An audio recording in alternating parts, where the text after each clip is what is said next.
le thème de cette conférence est « La foi est agissante ». Ça, c'est le titre. Et il y a un sous-titre qui aurait été fort bien mis en exemple par le témoignage des jeunes, et donc ça sera sans doute un peu sous-développé dans ce que je vais dire. Le sous-titre est le suivant: « Comment je discerne et pose des choix en conformité avec ce que je crois ». J'en dirai un mot quand même tout à l'heure, non pas de moi-même, mais de la part d'un autre.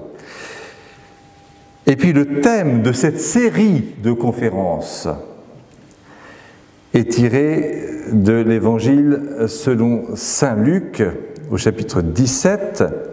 « Relève-toi et va, ta foi t'a sauvé ». C'est ce que Jésus dit aux lépreux. Parmi les 10 lépreux que Jésus a guéris, 9 juifs et un samaritain, seul le samaritain a voulu rendre grâce. Et il est revenu à Jésus, qui s'est étonné de ce que ce soit seulement un samaritain qui soit revenu, et il lui dit en tout cas: « Relève-toi et va, ta foi t'a sauvé ». Sauvé, dans le petit passage de l'Évangile, on ne trouve pas guéri, il n'y a pas question de guérison, le lépreux n'est pas guéri, il est purifié, rendu pur, et il est sauvé. Parce qu'il a eu la foi en Jésus, il est sauvé, et c'est d'une certaine manière ce qui va sous-tendre tout notre ensemble de conférences, et celle-ci en particulier.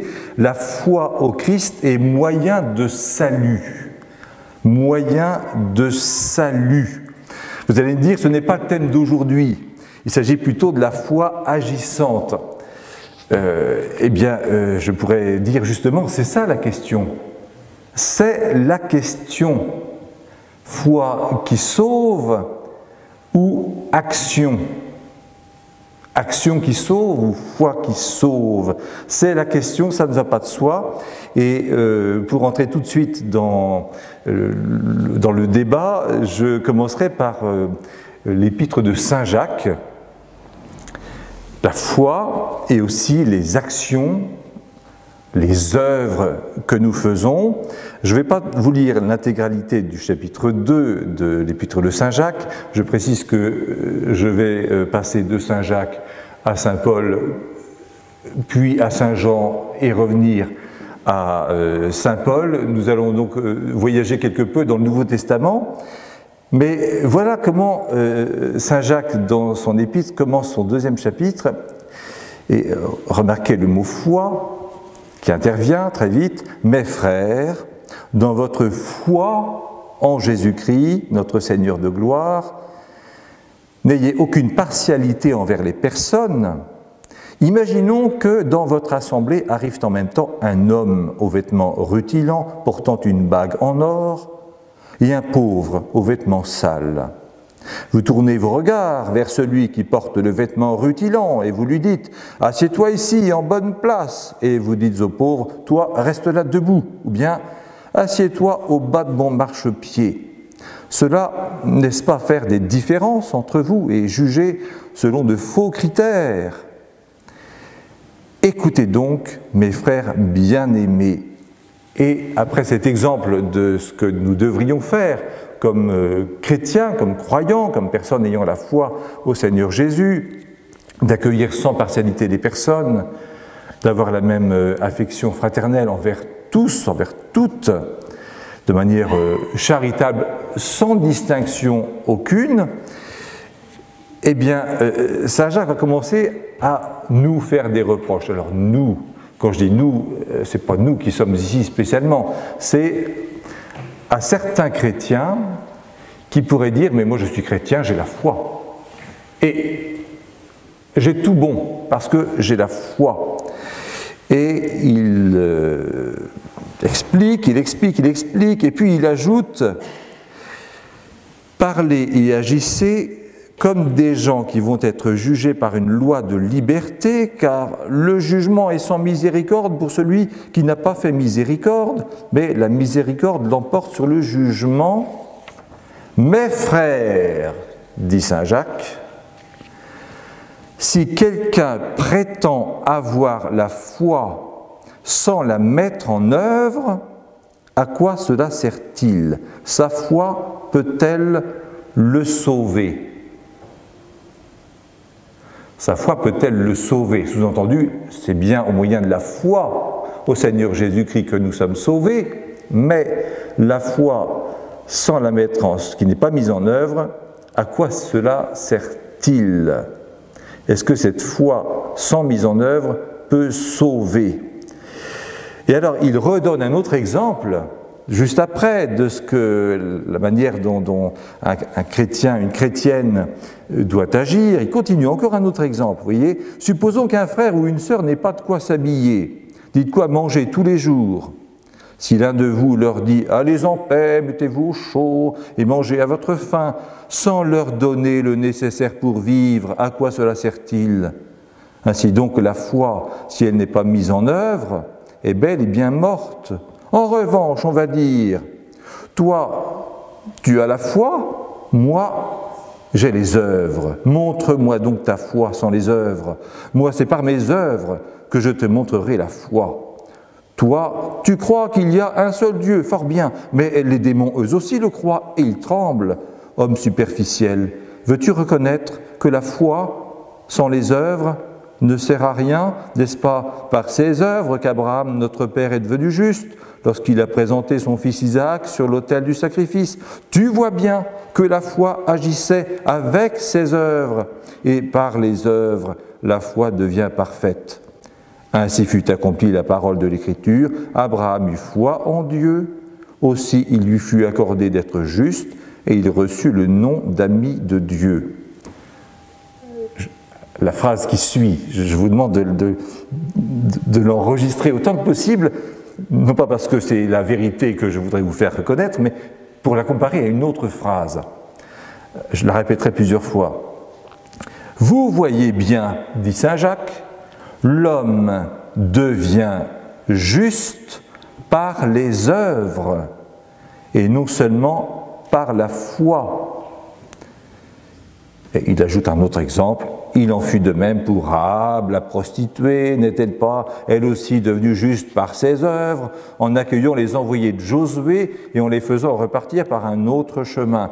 Ainsi, comme le corps privé de souffle est mort, de même la foi sans les œuvres est morte. On a bien compris l'idée de saint Jacques. Être chrétien, avoir la foi est le moyen de recevoir le salut, mais la foi sans les œuvres ne vaut rien du tout. Et avec cette phrase, vous voyez bien, l'homme devient juste par les œuvres et non seulement par la foi agissante. L'homme devient juste par les œuvres et non seulement par la foi. Mais si maintenant je dis cette autre phrase, nous avons reconnu que ce n'est pas par les œuvres de la loi que l'homme devient juste devant Dieu, mais seulement par la foi en Jésus-Christ. Je répète la phrase. Nous avons reconnu que ce n'est pas par les œuvres de la loi que l'homme devient juste devant Dieu, mais seulement par la foi en Jésus-Christ. Alors vous allez me dire, c'est le contraire. C'est embêtant quand même. Surtout que celui qui dit le contraire, c'est aussi un apôtre, c'est saint Paul. Alors on ne sait plus que croire. Alors je peux vous citer tout le reste du passage. Cependant, nous avons reconnu que ce n'est pas par les œuvres de la loi que l'homme devient juste devant Dieu, mais seulement par la foi en Jésus-Christ. C'est pourquoi nous avons cru, nous aussi, au Christ Jésus, pour devenir des justes par la foi au Christ, et non par les œuvres de la loi, puisque par les œuvres de la loi, personne ne deviendra juste. Saint Paul dans la lettre aux Galates. Je peux vous citer la lettre aux Romains. Au chapitre 11, de la même manière, il y a donc aussi dans le temps présent un reste choisi par grâce, et si c'est par grâce, ce n'est pas par les œuvres. Autrement, la grâce ne serait plus la grâce. Ou bien au chapitre 3 de la même épître aux Romains, ainsi, par les œuvres de la loi, personne ne deviendra juste devant Dieu. En effet, la loi fait seulement connaître le péché. Saint Paul. Alors, Saint Paul ou Saint Jacques? Alors cette question, ce problème insoluble apparemment de deux phrases contradictoires entre deux apôtres a fait dire, notamment au moment de la Réforme protestante par Luther, que l'épître de Saint Jacques n'avait pas grande consistance, parce que Luther optait pour Saint Paul plutôt, nous sommes sauvés par la foi et non par les œuvres, plutôt que par Saint Jacques, qui disait, vous voyez bien, l'homme devient juste par les œuvres et non seulement par la foi. Luther qualifiait l'épître de Saint Jacques d'épître de paille, parce qu'elle semblait de moindre valeur, de moindre tenue que les écrits de Saint Paul, notamment la lettre aux Romains, la puissante et longue lettre aux Romains. Alors nous voilà avec un titre, la foi agissante, et on se dit, mais oui, mais qui croire? Que croire? Qu'est-ce qu'il faut croire? Si vous avez écouté avec attention les phrases de Saint Paul, nous avons reconnu que ce n'est pas par les œuvres de la loi que l'homme devient juste devant Dieu, mais seulement par la foi en Jésus-Christ. Il répète comme ça, par les œuvres de la loi, par les œuvres de la loi. Et des fois, il n'a pas le temps de mettre par les œuvres de la loi, il met juste par les œuvres. Mais c'est par les œuvres de la loi, toujours. Mais qu'est-ce que c'est, les œuvres de la loi? Qu'est-ce que c'est?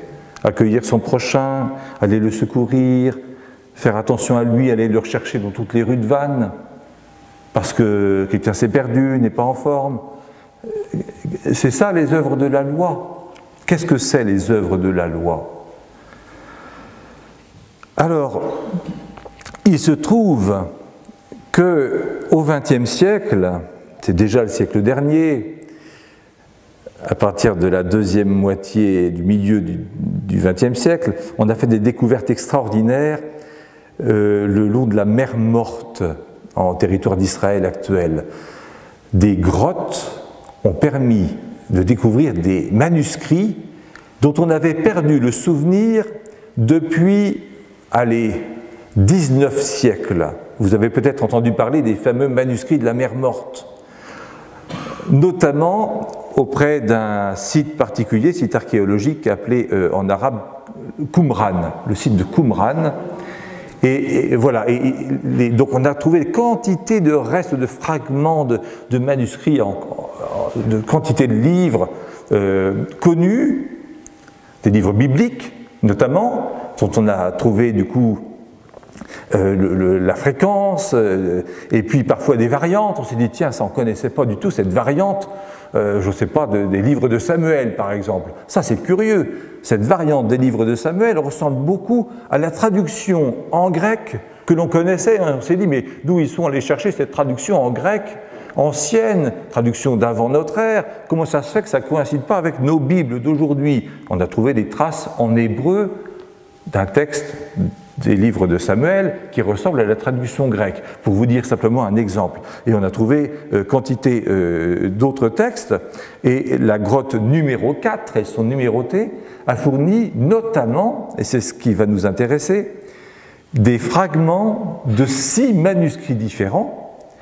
6 qui comportent le même texte, 6 variantes, enfin 6 versions, comme si vous aviez en 6 exemplaires, que sais-je, le dictionnaire Larousse chez vous, vous l'avez en 6 exemplaires, bon, c'est presque le même, enfin vous avez la version de 1987, celle aussi de 1989 et puis celle de 1990. Voilà. Alors évidemment, après 19 siècles, vous imaginez bien que les manuscrits ne sont pas tous en bonne forme. Des fois, il ne reste que des petits bouts, mais avec ce même texte, en 6 exemplaires, on a réussi à reconstituer à peu près les 2/3 du texte. Et ça permet d'en savoir un petit peu plus sur les gens qui habitaient là. Vous allez me dire, mais quel rapport avec le schmilblick?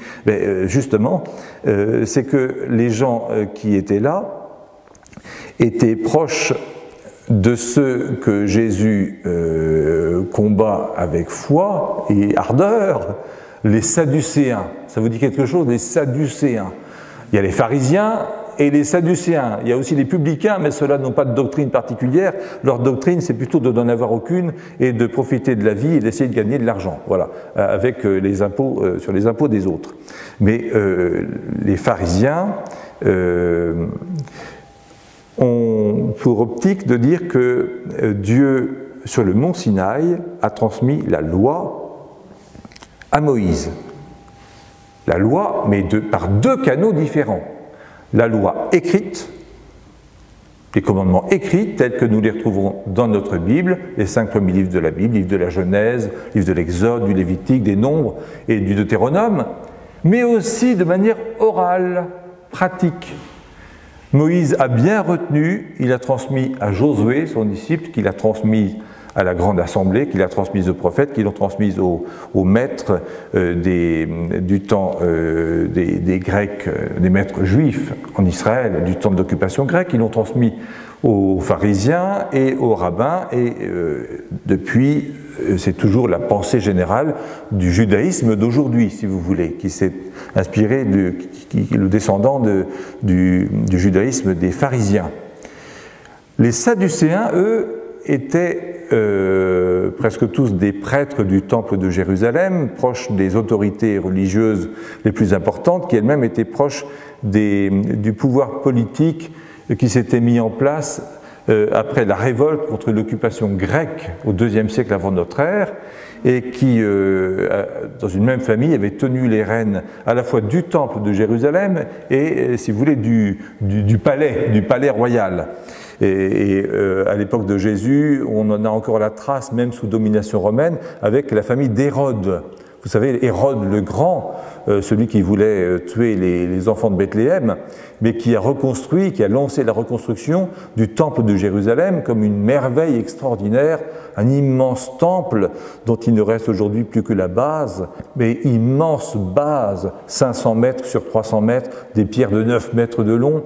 Les Romains ont tout rasé en 70 après notre ère, pas la base, mais ce qu'il y avait dessus. Ça fait qu'il n'y a plus de temple. Aujourd'hui, il y a une mosquée, mais il n'y a plus de temple. Il y a le dôme du rocher, dont vous avez certainement vu des images de multiples manières.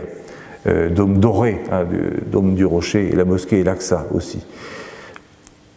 Et Hérode le Grand a eu des enfants, des petits-enfants, des arrière-petits-enfants qui ont plus ou moins régné, Hérode Agrippa, Archélaüs et quelques autres, pendant tout le 1er siècle.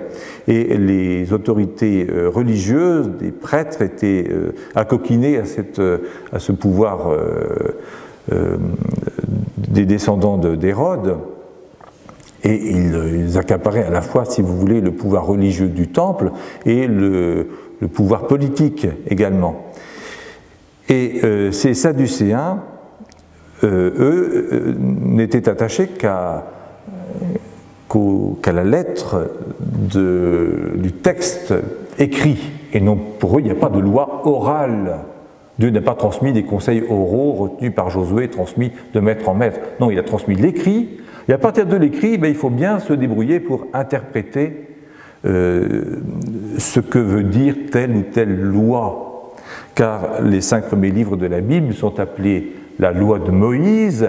On a compté 613 commandements. 613, pas les 10 commandements. Oui, il y a les 10 commandements, tellement importants qu'ils sont en 2 exemplaires. Une fois dans le livre de l'Exode, c'est la première lecture de dimanche dernier, et puis une autre fois dans le livre du Deutéronome. 10 commandements, plus les 603 autres. Des commandements très divers. Ne pas mélanger, par exemple, le lait, ne pas faire cuire un chevreau avec une sauce à la crème qui serait faite avec le lait de la maman du chevreau. Ça, c'est pas possible. Voilà. Oui, différentes lois comme ça, très diverses, des lois très bizarres, de ne pas mélanger différents types d'étoffes, différents types de commandements, les 10 commandements, bien sûr, tu ne tueras pas, mais aussi tu laisseras sans le moissonner les coins de ton champ pour permettre aux gens qui n'ont pas à manger d'aller pouvoir se servir dans le coin de ton champ. Oui, donc tout type de loi, mais qui forme une communauté très soudée autour de son Dieu, spécialement marquée par l'idée d'une pureté rituelle si je suis pur rituellement, je peux accéder au culte de Dieu. Si je suis impur rituellement, je ne peux pas accéder au culte de Dieu. C'est très important, ces affaires de pureté. On en trouve trace dans l'Évangile. L'impureté, c'est quand une frontière vitale est franchie. Par exemple, une maladie de peau, un lépreux, est impur. Voilà, il faut qu'il soit guéri, avec une guérison constatée par un prêtre du temple, pour qu'on dise tu es à nouveau pur. Tu offres un sacrifice et puis tu pourras accéder à nouveau au culte. Ou bien lorsque on a une maladie hémorragique, par exemple, ou bien des règles mensuelles des femmes, ou bien tout type d'écoulement, vous voyez, ou alors lorsque on touche un cadavre, ou bien lorsqu'on met au monde, une femme met au monde, elle est impure. Oui, des frontières vitales, et il faut retrouver, il y a un processus pour retrouver la pureté rituelle. Alors si un objet impur, devenu impur, touche un autre objet, ou bien un liquide impur touche un objet, qu'est-ce qui est pur, qu'est-ce qui n'est pas pur? Vous allez dire, mais qu'est-ce qu'on en a à faire? Nous, pas grand-chose. Mais à l'époque de Jésus, c'était très très très important, très important. Et les Sadducéens réfléchissaient beaucoup à ces questions, comme les pharisiens. Les pharisiens invoquaient des traditions orales, les pharisiens se débrouillaient à partir des textes, d'interprétation des textes. On a donc retrouvé dans la grotte 4 de Qumran, en 6 exemplaires, un texte très probablement sadducéen qui réfléchit à des questions de pureté. Comment accomplir bien les commandements, certains commandements qui traitent de la pureté. Comment obéir à Dieu dans ses commandements, faire exactement ce que Dieu veut et dans telle ou telle situation pratique qui n'était pas prévue par la loi écrite. Oui, c'est très important quand on vous dit tu ne mélangeras pas ceci et cela. Oui, mais dans telle situation pratique, comment on fait? Et dans telle autre, comment on fait? Et dans telle autre, comment on fait? Eh bien, ces discussions-là ont donné l'existence à ce texte sadducéen, une controverse contre les pharisiens. Et ce texte est appelé, du nom de l'expression qui est employée dans ce texte, Mixat Maaseh HaTorah, c'est de l'hébreu, et ça veut dire quelques œuvres, certaines œuvres, quelques œuvres de la Torah, de la loi, on pourrait traduire Torah par loi. Qu'est-ce que c'est donc une œuvre de la loi au 1er siècle de notre ère ou au 1er siècle avant? C'est le fait d'obéir à un commandement. J'accomplis une œuvre de la loi, j'accomplis telle œuvre de la loi si j'obéis à tel commandement. C'est ça une œuvre de la loi. Ce n'est pas une œuvre comme aller chercher quelqu'un qui s'est perdu dans les rues de Vannes parce qu'il n'est pas en forme. C'est une œuvre de la loi liée à un commandement parmi les 613 nommé dans le Pentateuque. Ça, c'est une œuvre de la loi. Par conséquent, lorsque saint Paul parle des œuvres de la loi, il parle des œuvres de la loi. Lorsqu'il parle des œuvres même, il parle des œuvres de la loi. Pour abréger, il dit des fois simplement les œuvres, parce qu'il n'a pas envie d'écrire plus ou de dicter plus. Les œuvres de la loi. Qu'est-ce que ça signifie pour Paul? Alors je reviens aussi encore un peu d'histoire, mais nous connaissons tous Ponce Pilate. Ponce Pilate, c'est sous son autorité qu'au début des années 30 de notre ère, Jésus a été crucifié. Ponce Pilate n'a pas dû faire l'affaire dans les années suivantes parce qu'il a été rappelé à Rome à l'automne de l'an 36 et il a été prié de quitter son poste. Son successeur n'est arrivé qu'à la Pentecôte 37, quelques mois après, donc, vous voyez. Et pendant ce temps-là, pendant la vacance du pouvoir romain direct, vacance de la fonction de procurateur sur ce que les Romains ont appelé la Palestine, du nom des Philistins, Eh bien, ce sont les grands prêtres sadducéens qui ont repris le pouvoir, en fait, en réalité, et qui se sont dotés de pouvoirs exorbitants, au point que dès que le nouveau procurateur romain a été nommé, il a viré le grand prêtre. Oui, c'est très vite.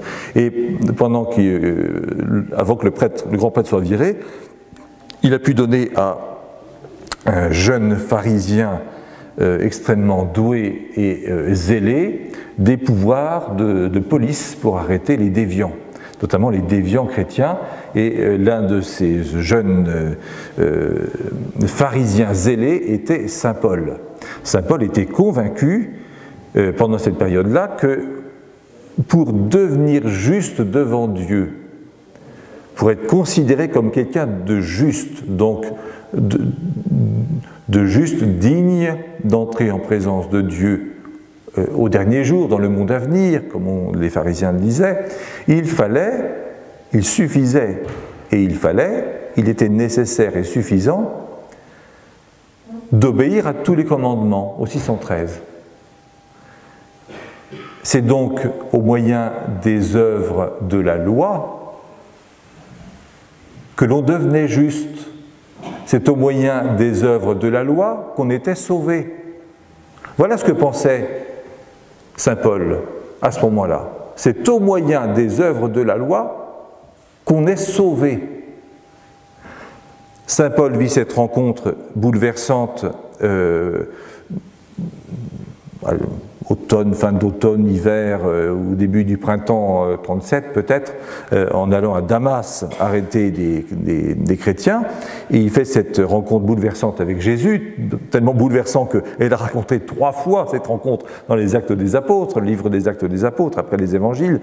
Il fait cette rencontre avec Jésus et il comprend cette chose qu'il ne voulait pas voir, qu'il dira lui-même, et que saint Jacques dit aussi, il est impossible d'obéir à tous les commandements. Tôt ou tard, il y aura des manquements. Et on ne pourra jamais dire à Dieu, tu vois, Seigneur, j'ai obéi à tous les commandements, tous, tout le temps. C'est impossible. Par conséquent, il est impossible d'être sauvé au moyen des œuvres de la loi. Comment donc être sauvé ? Eh bien, lorsqu'il rencontre Jésus, qui lui demande pourquoi il le persécute, il réalise dans les quelques jours qui suivent, il réalise que le seul moyen d'être sauvé, c'est en mettant sa confiance en ce Jésus qui a vaincu la mort, qui est le Messie, qui a accompli les Écritures, qui est le grand sauveur attendu. Et voilà pourquoi il va dire de toutes ses forces, ce n'est pas au moyen des œuvres de la loi qu'on est sauvé, mais c'est au moyen de la foi en Jésus-Christ. Vous voyez, donc si je relis la phrase de saint Paul que je vous ai lue, nous avons reconnu que ce n'est pas par les œuvres de la loi que l'homme devient juste devant Dieu, mais seulement par la foi en Jésus-Christ. Il dit une chose très profonde, et qui est vraie. Qui est vraie. Ce n'est pas par la pratique de la loi, pratique religieuse de la loi comme outil religieux qu'on arrive au salut. Dieu est plus grand que nos pauvres outils, même si le Seigneur lui-même a donné ses outils. Les commandements sont des outils. Saint Paul dira, le principal intérêt de la loi, c'est d'enseigner des choses utiles, et puis dans un second temps de dire, tu n'as pas fait ça, tu n'as pas fait ça, tu n'as pas fait ça, tu n'as pas fait ça. Non Seigneur, je le reconnais, je n'ai pas fait ça. Comment puis-je être sauvé? Mets ta confiance en moi, je te sauverai. Voilà l'intérêt de la loi, de cette prise de conscience. Alors, par conséquent, puisqu'on a compris que dans la phrase qui semblait contradictoire avec celle de saint Jacques, saint Paul parle d'autre chose, il parle des œuvres de la loi, de l'accomplissement des 613 commandements, nous pouvons nous demander maintenant, oui, mais alors du coup, aller chercher quelqu'un dans les rues de Vannes, parce qu'on a souci de son prochain, parce qu'on est croyant et on se dit que le Seigneur l'a fait pour nous et on doit le faire pour les autres, qu'est-ce que Paul en pense? Eh bien, redécouvrons les écrits de saint Paul à cette lumière. Je vous ai cité tout à l'heure un passage de la lettre aux Galates, avec une citation qui était presque apparemment contradictoire avec celle de saint Jacques. Je vous recite un autre passage de la lettre aux Galates. Nous, c'est par l'Esprit, en effet, que de la foi, nous attendons l'espérance de la justice. Car dans le Christ Jésus, ce qui a de la valeur, ce n'est pas que l'on soit circoncis ou non, mais c'est la foi qui agit par la charité.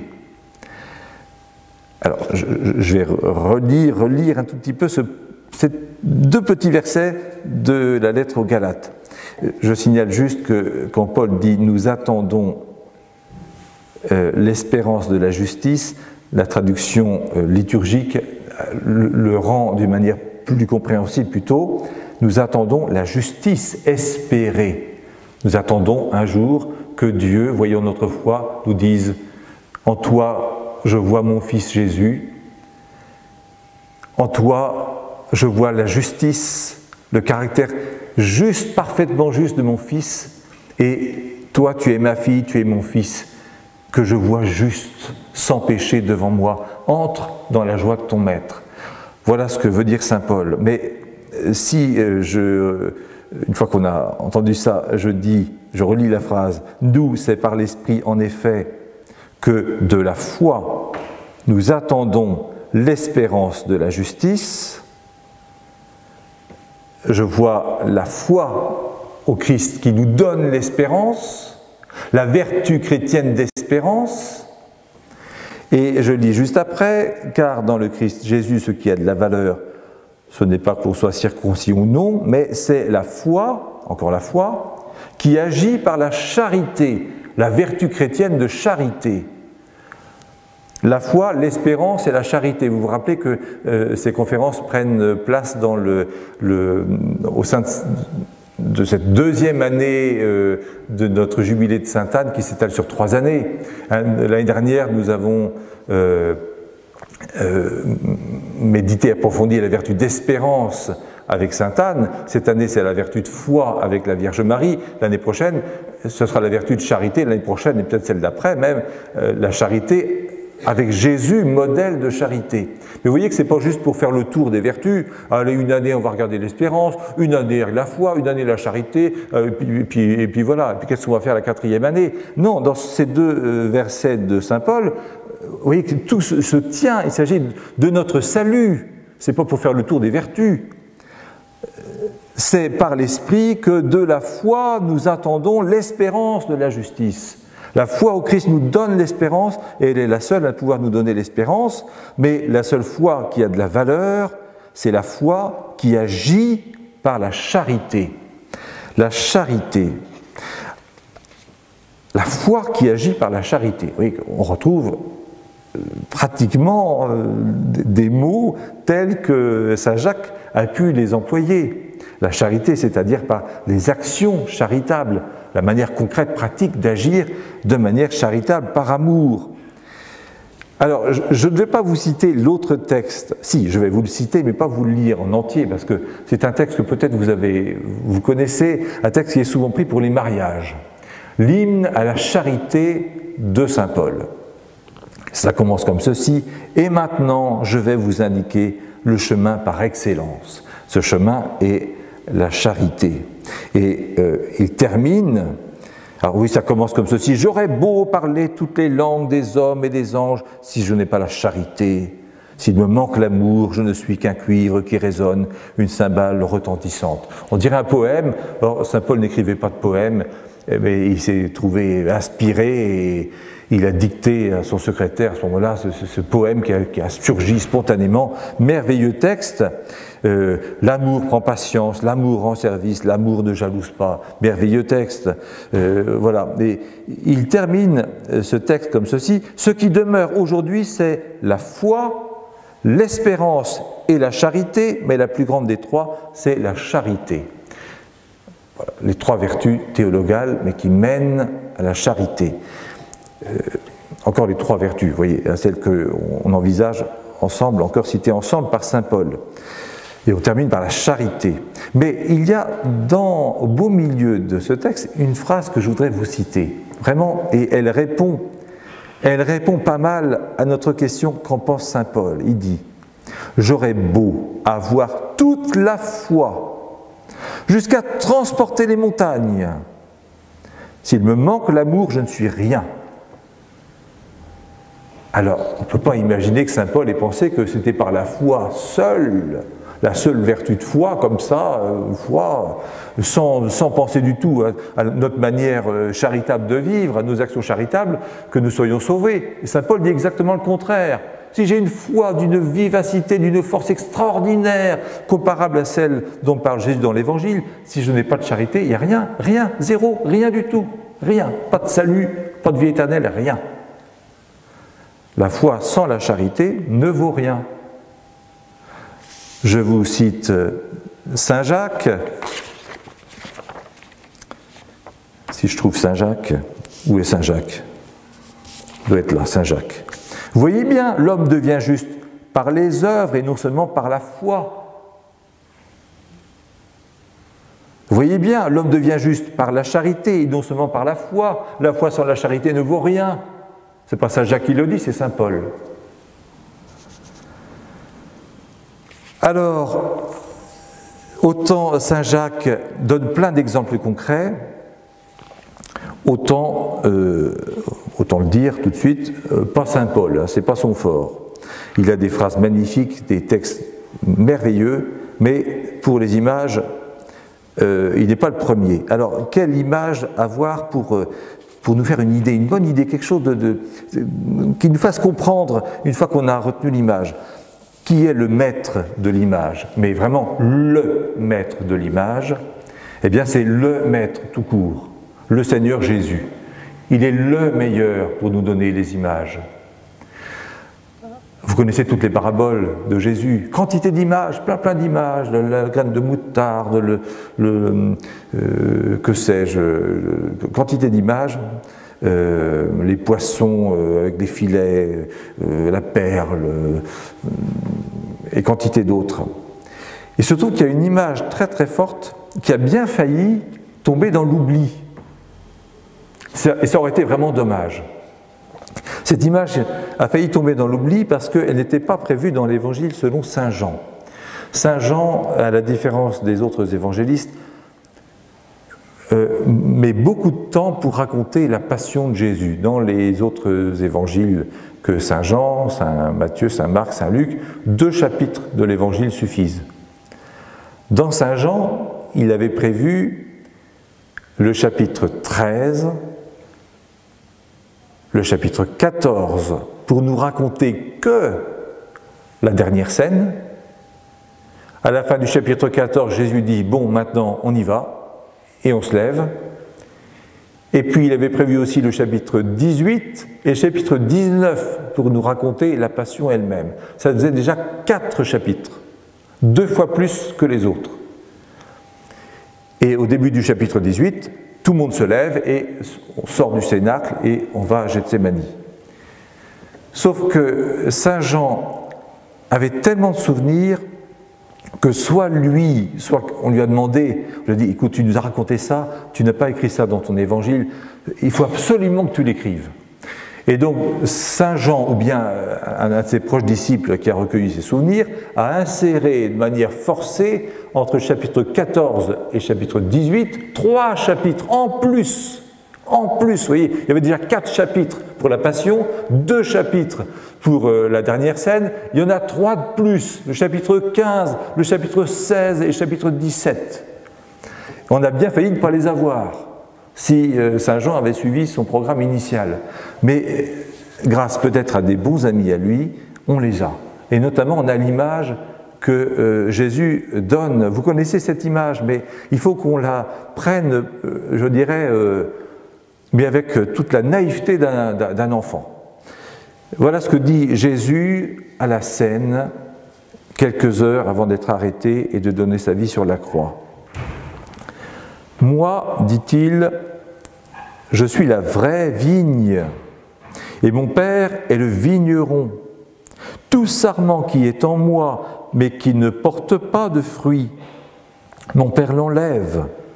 Tout sarment qui porte du fruit, il le purifie en le taillant pour qu'il en porte davantage. Mais vous, déjà, vous voici purifiés grâce à la parole que je vous ai dite. Demeurez en moi, comme moi en vous. De même que le sarment ne peut pas porter de fruits par lui-même s'il ne demeure pas sur la vigne, de même vous non plus si vous ne demeurez pas en moi.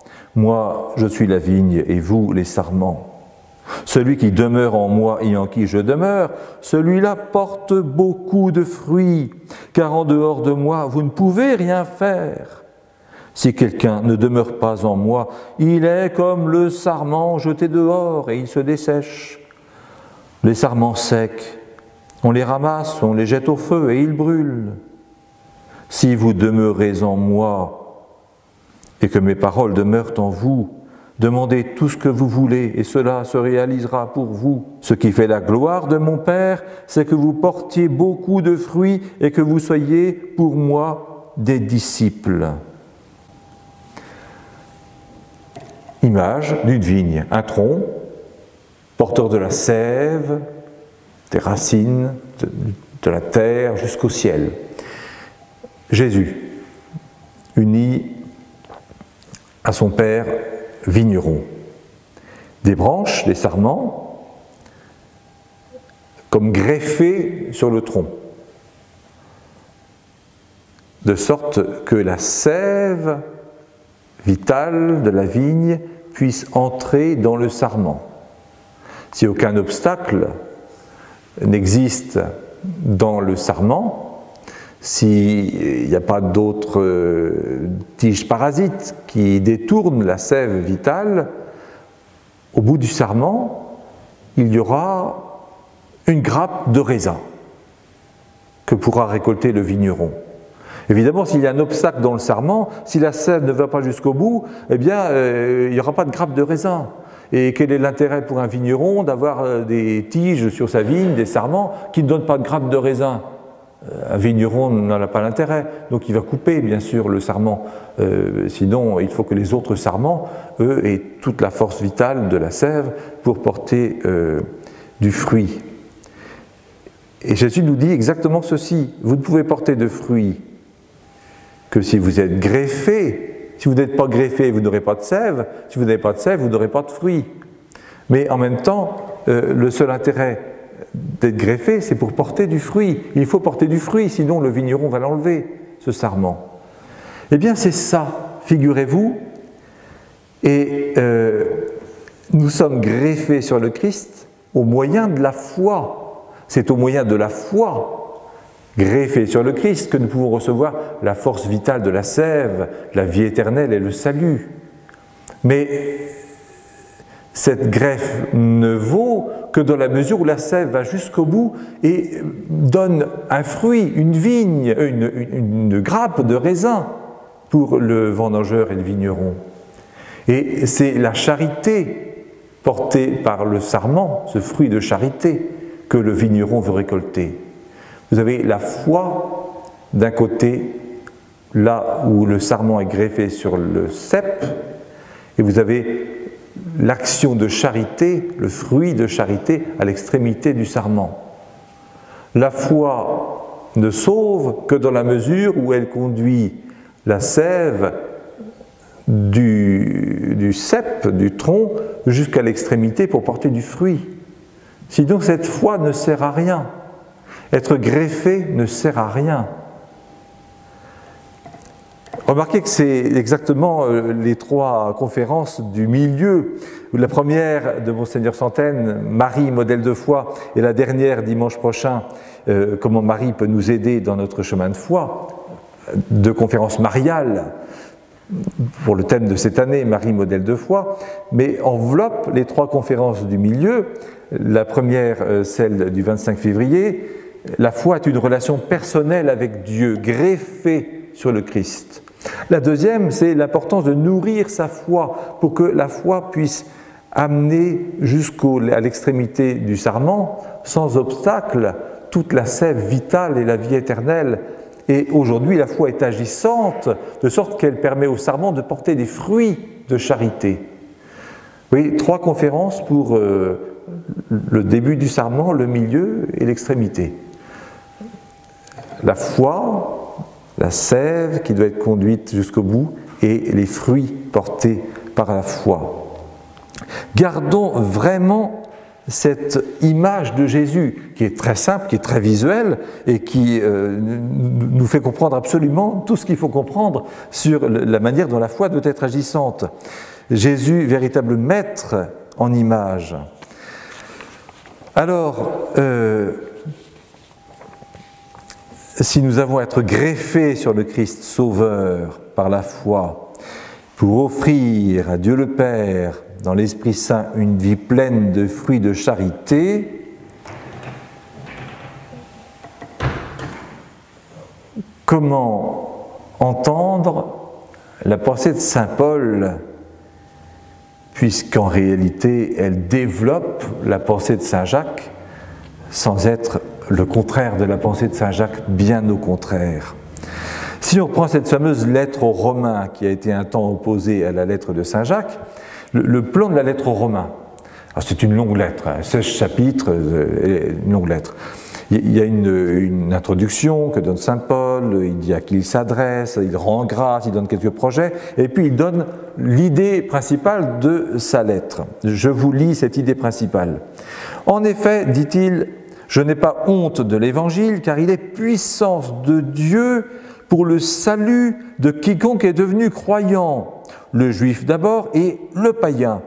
Dans cet Évangile se révèle la justice donnée par Dieu, celle qui vient de la foi et conduite à la foi, comme il est écrit, celui qui est juste par la foi vivra. La foi, le salut par la foi. Très bien. Il a une première partie qui est très longue, qui va jusqu'à la fin du chapitre 11. Le salut par la foi. Alors il examine le fait que tous les hommes sont tous pécheurs et tous rendus justes par la foi, la manière dont nous sommes libérés, sauvés par une vie vécue dans le Christ Jésus. Et puis il se pose la question d'Israël face aux païens, qu'est-ce qui va arriver? Voilà, la foi, le salut par la foi. Mais il a une deuxième partie et dernière partie avant la conclusion. La conclusion, il donne quelques nouvelles, quelques projets, quelques salutations, il rend grâce à Dieu. Mais dans cette deuxième partie qui recouvre les chapitres 12, 13, 14 et presque tout le chapitre 15, il s'agit de la vie des croyants dans le Christ. De quelle manière quelqu'un qui a la foi doit vivre, doit se comporter, doit agir. Alors, le chapitre 12, je voudrais qu'on termine ensemble, enfin on termine, c'est la dernière partie de ce que je voudrais vous dire, ce chapitre 12 de la lettre de saint Paul aux Romains, qui ouvre en quelque sorte cette dernière partie sur la vie des croyants dans le Christ. Je vous propose qu'on regarde morceau par morceau ce que saint Paul dit. Et il va se faire plus concret qu'il ne l'a été jusque-là, et ça va bien nous intéresser lorsque saint Paul se fait moins théorique, théologique et plus concret. Il commence comme ceci. Je vous exhorte donc, frères, par la tendresse de Dieu, à lui présenter votre corps, votre personne tout entière, en sacrifice vivant, saint, capable de plaire à Dieu. C'est là pour vous la juste manière de lui rendre un culte. Il ne s'agit pas de faire quelques actions, quelques bonnes actions parce qu'on est croyant. Non, saint Paul dit, ce n'est pas quelques actions que vous devez offrir à Dieu. C'est toute votre vie, tout ce que vous êtes, tout ce que vous faites, tout ce que vous dites. Le fruit doit être complet. Quelle grappe nous devons offrir aux vignerons. Et il ajoute, ne prenez pas pour modèle le monde présent, mais transformez-vous en renouvelant votre façon de penser pour discerner quelle est la volonté de Dieu. Et il ajoute, pour discerner ce que Dieu veut que nous fassions, la manière dont nous devons vivre, il ajoute ce qui est bon, ce qui est capable de lui plaire, ce qui est parfait. Et ce qui est parfait, nous n'y pensons pas, nous ne sommes pas parfaits. Saint Paul dit oui, mais c'est pas grave. Dieu, lui, est parfait. Il faut lui offrir des choses parfaites en recherchant ce qui est parfait. Ce qui est bon, nous pouvons savoir ce qui est bon, ce qui est mauvais, mais Saint Paul ajoute ce qui est capable de lui plaire. Et là, très souvent, notre conscience nous dit « Oui, ça, tu sais qu'il faut le faire, mais tu as trouvé un prétexte pour ne pas le faire. » Non, si tu sais que ceci, cette manière d'agir est capable de plaire à Dieu, alors ne te trompe pas, c'est ça qu'il faut faire. Même si toi, c'est capable de te déplaire, mais si c'est capable de plaire à Dieu, c'est ça qu'il faut faire.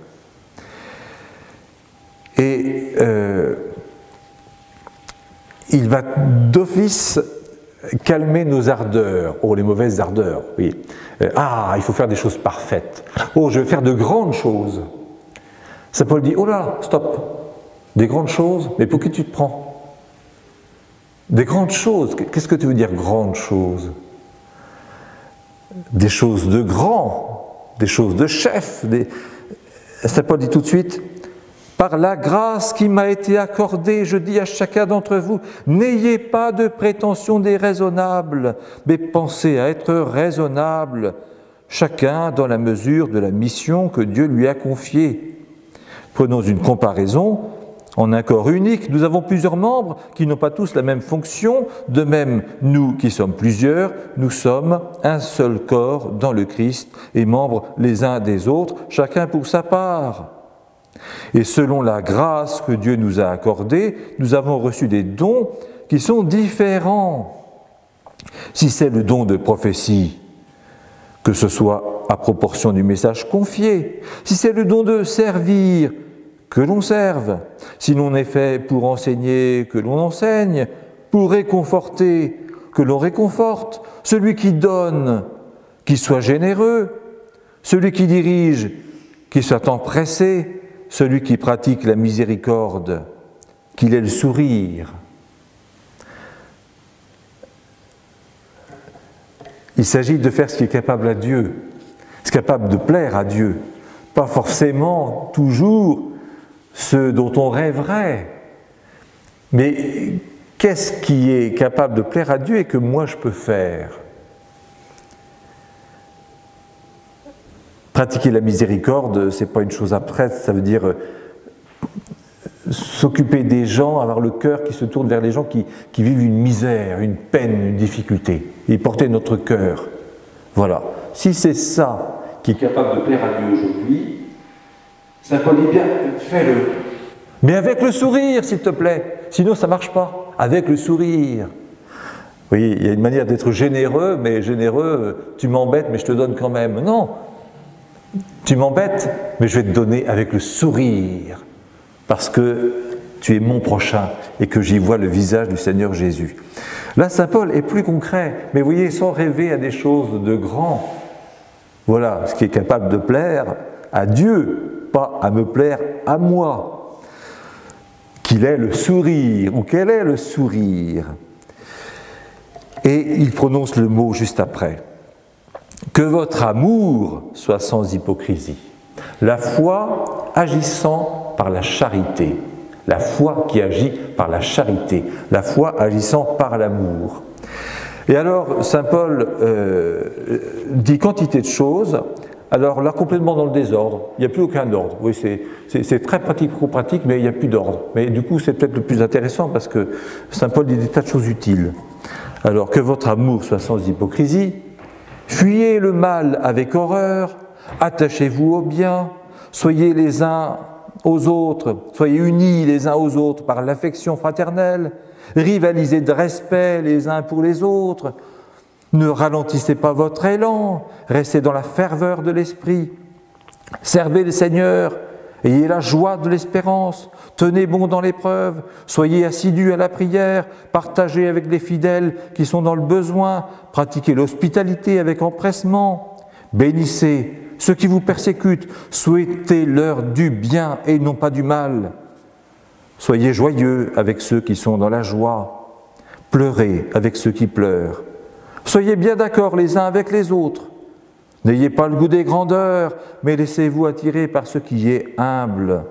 Ne vous fiez pas à votre propre jugement. Ne rendez à personne le mal pour le mal.